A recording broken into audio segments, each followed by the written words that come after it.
Assalamualaikum warahmatullahi wabarakatuh. Salam sejahtera bagi kita semuanya. Semangat pagi. Salam Pancasila. Anakku sekalian yang Bapak cintai dan Bapak banggakan, selamat berjumpa kembali dengan pelajaran PPKN kelas 8 bersama Bapak. Yang kali ini kita akan membahas pokok bahasan yang kedua di bab pertama, melanjutkan tentang arti dan kedudukan Pancasila. Kali ini kita akan membahas yaitu tentang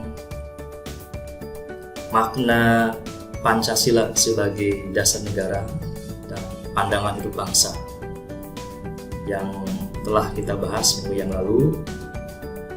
Arti dan kedudukan Pancasila itu sendiri. Para siswa sekalian, Bapak hanya ingin mengingatkan saja, mudah-mudahan kalian masih ingat bahasan minggu yang lalu tentang arti dan kedudukan Pancasila. Nah, sekarang kita akan membahas tentang maknanya. Namun sebelumnya, Bapak sampaikan dulu kompetensi dasar pada pembahasan kali ini.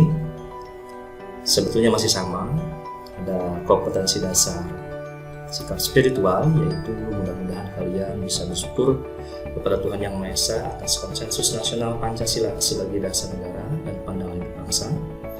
Yang kedua, kompetensi dasar sikap sosial, mudah-mudahan kalian bisa mengembangkan sikap yang mencerminkan nilai-nilai luhur Pancasila sebagai dasar negara dan pandangan hidup bangsa. Yang ketiga adalah kompetensi dasar pengetahuan, yaitu menelaah Pancasila sebagai dasar negara dan pandangan hidup bangsa. Dan yang terakhir, kompetensi dasar keterampilan. Setelah ini mudah-mudahan kalian bisa menyaji hasil telaah nilai-nilai Pancasila sebagai dasar negara dan pandangan hidup bangsa dalam kehidupan sehari-hari. Pada bahasan kali ini sangat relevan sekali karena kita akan mencari tahu makna dari Pancasila sebagai dasar negara dan pandangan hidup bangsa itu sendiri. Adapun materinya yaitu materi yang kedua, lanjutan dari yang kemarin tentang makna Pancasila sebagai dasar negara dan pandangan hidup bangsa. Minggu yang lalu Bapak telah jelaskan kedudukan Pancasila itu sendiri.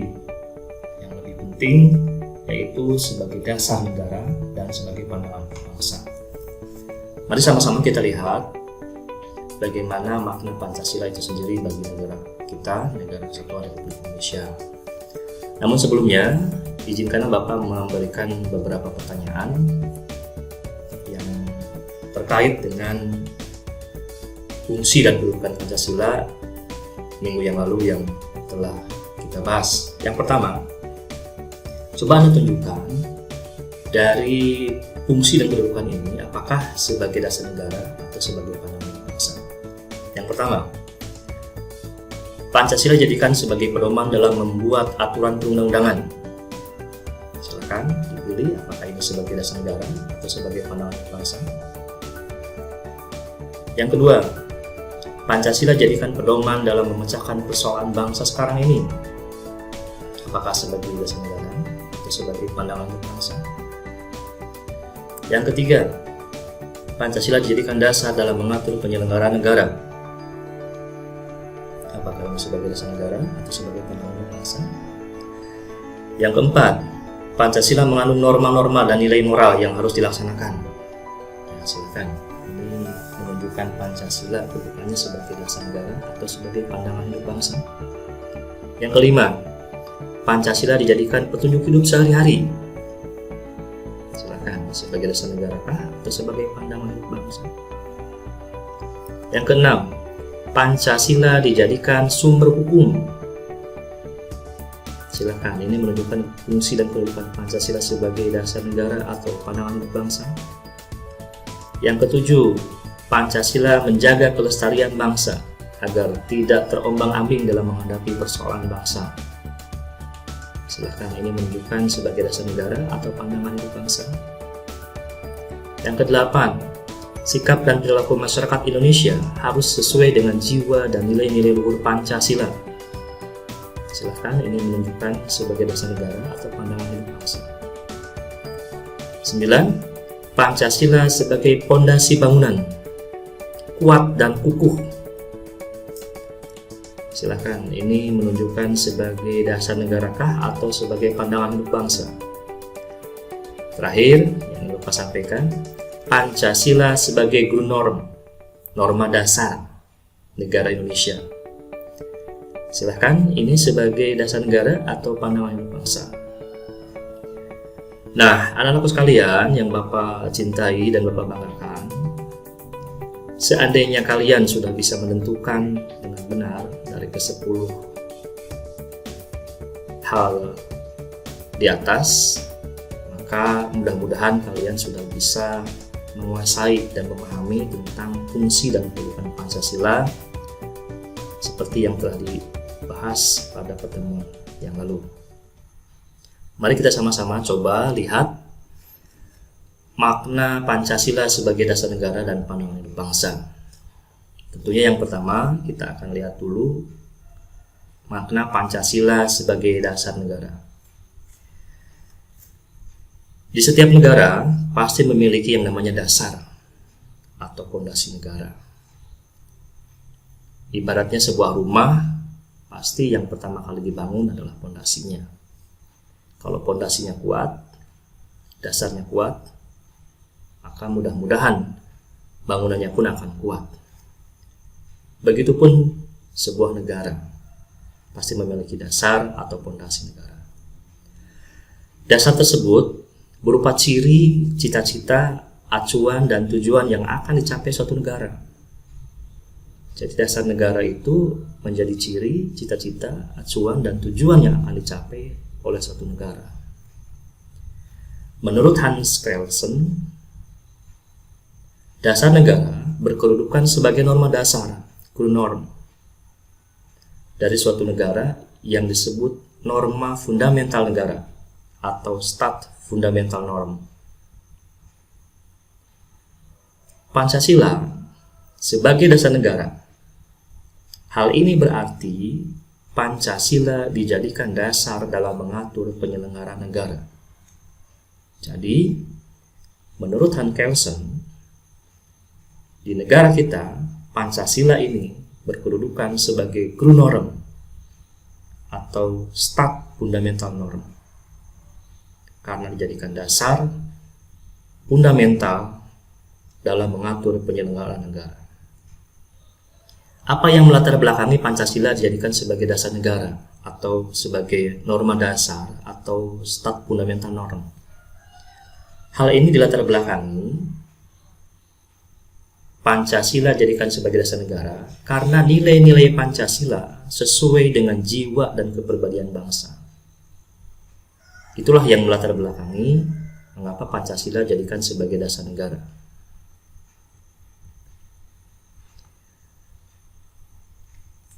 Berikutnya, kita lihat fungsi Pancasila sebagai dasar negara.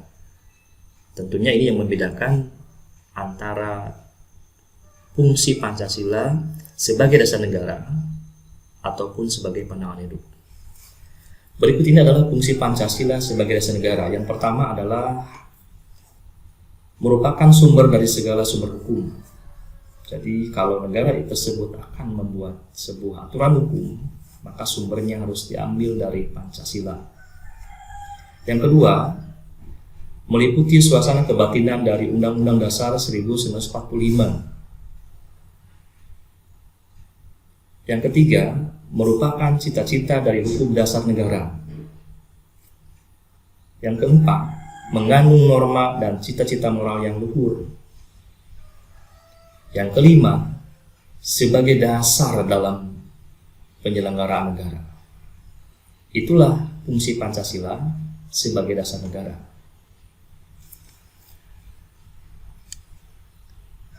Anak-anak sekalian yang Bapak cintai dan Bapak banggakan, selanjutnya kita lihat Pancasila sebagai pandangan hidup atau way of life.